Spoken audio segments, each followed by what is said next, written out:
Welcome back to this edition of Grizzlies Daily. I am your host Malik, and I really just wanted to start this episode off by saying thank you to everybody in the comments that reassured me that you all love these videos. I really do appreciate it. We try to push these out every single day.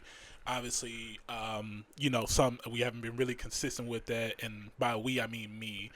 Promise I'm trying to be better with that, but with everything going on in my other job, it's a lot to get done. But I'm trying to be better for y'all and get back on that daily grind that we were on. Just want to say thank you all for being understanding. Like I said, I'm trying my best to make these videos better with the team that I'm working with. And if for those who don't know, I've seen the comments, about possibly having videos in the video, like to when I'm talking. I'm working on it. Trust me, I am, and I'm really gonna try to get that done for y'all. Make these videos a little more entertaining. Any suggestions you guys have, please feel free to leave them in the comments. I read them, so don't feel like your comment doesn't get read. I see them all. Real quick though, just wanted to go into the first topic. Seen an article from the Commercial Appeal, which is a local news company here, their local newspaper. And one of the things that they said was three things that the Grizzlies need from Ty Jerome. Now, the thing is, you do have to pay for this. You have to pay to see these articles. I'm not paying the money. I'm sorry. I'm not paying the money. But I can give my 2 cents on what the Grizzlies need from Ty Jerome. So let's get straight into it. Before we even think about what the Grizzlies need from Ty Jerome, let's look at what Ty Jerome did last season. So, Ty Jerome, he was third in six man of the year voting, which is very good. In 70 games last year, he started in three of them, but in 70 games last year, he averaged 12.5 points per game. Looks like 3.4 assists, one steal, and let's see, about two rebounds, 2.5 rebounds. So, this is going to be year 7 for Ty Jerome. This is a guy who has played for 4 teams, about to be 5.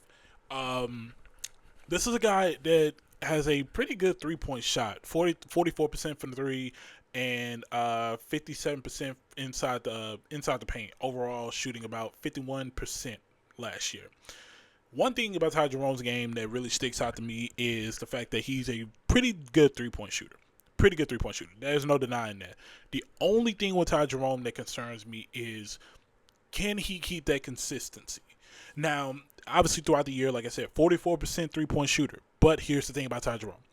When it came to the playoffs against, really just in the playoffs in general, he struggled greatly. He struggled bad. And it was very concerning, almost as if Cleveland had a lot to be concerned about when it came to him. So just put it out there, his playoff stats in his first playoff run. This is his first playoff run, so I do have to you have to remember that. So in his first playoff run, Ty Jerome averaged. This is basketball reference, so it's kind of weird. In 9 games, about 100. He averaged about 11, 12 points per game. He shot 40% from the field and 41%. No, excuse me, 39% from three. In hindsight, the 3-point part is not bad. It's not bad. Definitely could be better. The only thing that concerns me with Ty Jerome is that shooting. If his shot is not going, it's very hard for Ty Jerome to really stand out on the court. Now, I do think with the Grizzlies, his assist numbers were down, but I also think that comes to play with the minutes and the system as well. We're looking at Ty Jerome. When it comes to minutes, he played about, trying to think about this on average. I can't right now, because right now Basketball Reference doesn't have the actual averages; they have the numbers. But he played a decent amount of minutes, most minutes in his career. But the only thing that concerns me is his consistency with shooting. He really has to get on that. He really does. He's a great free throw shooter. It's just when the moment matters, him struggling in the playoffs was not a good sign, and that definitely was something that hindered the Cavs. Not saying that was the reason they lost, but it definitely was something that hindered them. Especially for someone like him, who his primary position is actually shooting guard. So expect him to be in the two alongside Scottie Pippen Jr. coming off the bench. It's just really that shooting is one thing that I really hope he brings. Obviously, I think his assist numbers will go up because of the system he's in with the Grizzlies. And just overall, I think assists, shooting, and he does a very good job at keeping his turnovers down. Even in the playoffs when he struggled. In 9 games, he only had 11 turnovers. Not bad at all. He has a pretty good knack for stealing the ball. Not on a 2 steals a game, but about a steal a game. He can give you 1. So that's something that I think Ty Jerome can definitely bring off the bench. He can definitely bring that energy that the Grizzlies are looking to kind of get, because he is considered a veteran now. He is considered a veteran. This is year 7 for him. So you have to keep that in mind. And Ty Jerome, one thing about him, he does know what it takes to, work hard for a championship. This is a guy that was a national champion in college. So you have to remember that. And I think he's going to bring great things to them. It's just a matter of, can he keep it consistently to where he's an effective piece off the bench like he was for the Cavs in the regular season. And when he played the Grizzlies late last season, and he proceeded to drop like 30 points on us on, I believe, 7 or 8 threes. Absolutely remember that game for all the wrong reasons. But if you remember, you remember.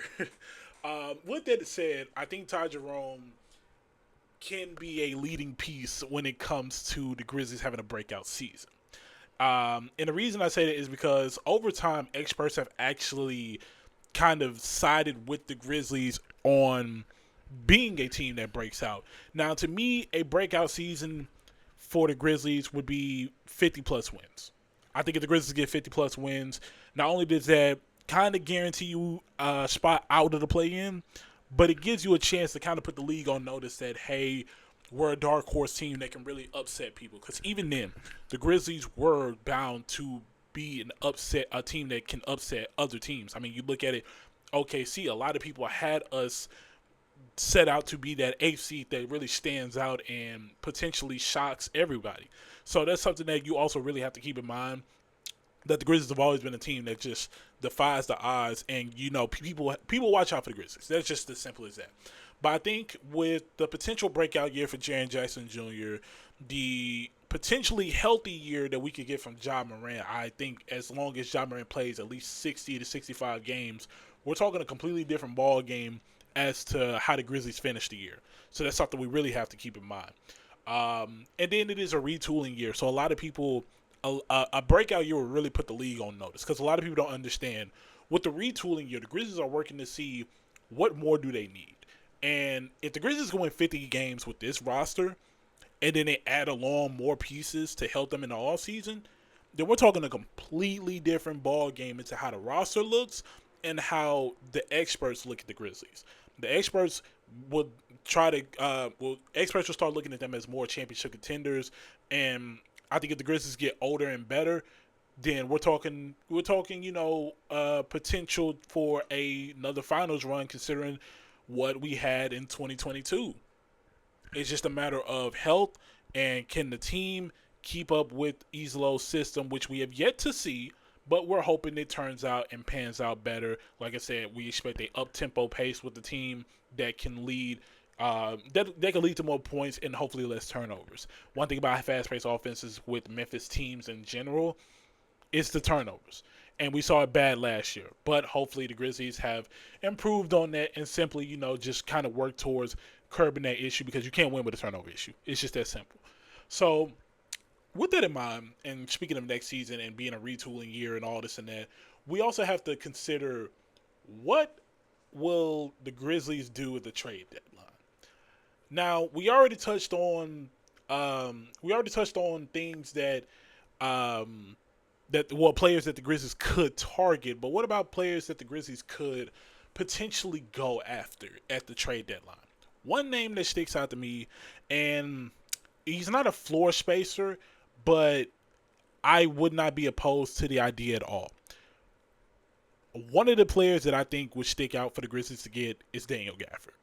I think Daniel Gafford is that hard-nosed, grit and grind type of player that the Grizzlies would love to have, even if you have him come off the bench with Zach Edey, or if you just have Edey come off the bench for Daniel Gafford. I think regardless, you're getting the talent that you would want from a player like Daniel Gafford. He's a great shot blocker, pretty good rebounder, and he has his moments. But when Daniel Gafford is out in the perimeter, I'm not going to say he's locking people down, but he can definitely hold his own. Hold his own enough to where guys can regroup, the defense can regroup and figure out their assignments, and overall just figure out where they need to be. Now, I say Daniel Gafford because with Dallas's roster, they may be more willing to give him up. So there's no telling how that's going to look. Once again, we have heard reports that the Grizzlies could be big buyers come this trade deadline, along with big market teams. And oddly enough, some of the players that I'm seeing that could be trade deadline targets for other teams are Ja Morant and Jaren Jackson Jr. Once again, we've seen multiple reports say that Ja Morant isn't being traded, and we've seen a similar thing with Jaren Jackson Jr. But I think when it comes to it, for the right deal, you could definitely look at a potential for Jaren to get traded for the right price. I'm saying the right price.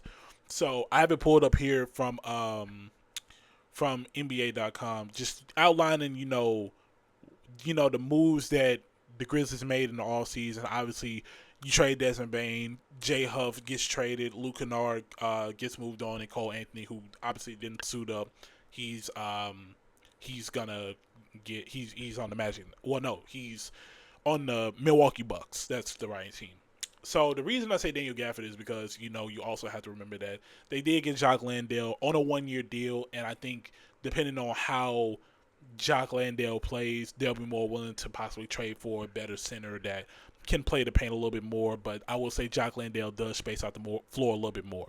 Now, when it comes to other pieces that we talked about all season, like Denny Avdia, just to name a couple players, Denny Avdia, I think the Grizzlies could potentially rethink talks with him, even with drafting Cedric Howard. You could revisit talks with him, talks with the Blazers, and see what exactly is the right price given the roster, because I do think with some of the pieces that are sitting on the bench, you can definitely be more willing to move them. I do think John Conchar is somebody that can get moved by the trade deadline. And potentially a GG or Vince, or maybe a Brandon Clark. A lot of these guys could get moved by the trade deadline.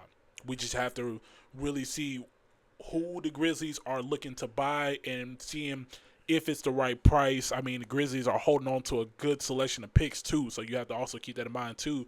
And they're already going to kind of have a lottery pick, so a lot of teams are going to ask about that. So I think with the right price, the Grizzlies could really seek to think about what they want in the future. I mean, you don't necessarily have to keep the pick if for the right price.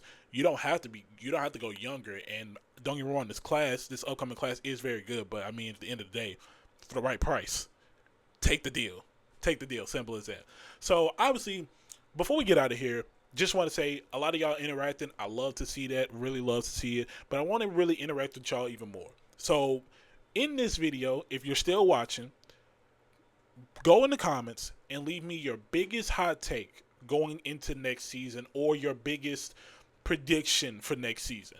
And I'd be more than willing to talk about it. We can definitely discuss it. I can give y'all my thoughts on it because I do want to interact with you all. It gives me a better idea of what you all want to see, and it helps y'all be more involved in the videos. So if you are watching this video up to this point, make sure to leave your biggest hot take that you have for the Grizzlies next season.